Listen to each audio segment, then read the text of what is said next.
नहमदुहु व नुसल्ली अला रसूलिहिल करीम।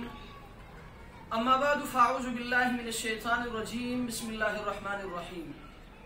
अल्हम्दुलिल्लाह, आज एक मरतबा फिर एक अहम मसले के साथ आपके सामने हाजिरी हुई है। वो मसला ये कि चतराल से मुहतरम जावेद साहब ने सवाल किया है। उनका सवाल ये है कि मंगनी के बाद मंगेतर से पर्दा करना ज़रूरी है या नहीं। उनका कहना ये कि आजकल माशरे में ये होता है कि मंगनी के बाद वो दोनों आपस में पर्दा भी नहीं करते और इसी तरह आपस में गुफ्तगू भी करते हैं। तो आया शरीयत की रूह में मंगनी के बाद मंगेतर से पर्दा करना जरूरी है या नहीं। तो मसला ये कि ये बात अपने जहन में रखे कि मंगनी निकाह का वादा है, निकाह नहीं है।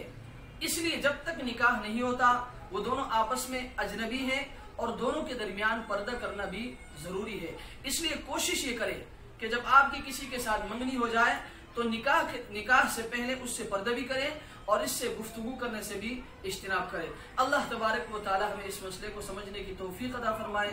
व आखिर दावाना अनिल हम्दुलिल्लाहि रब्बिल आलमीन।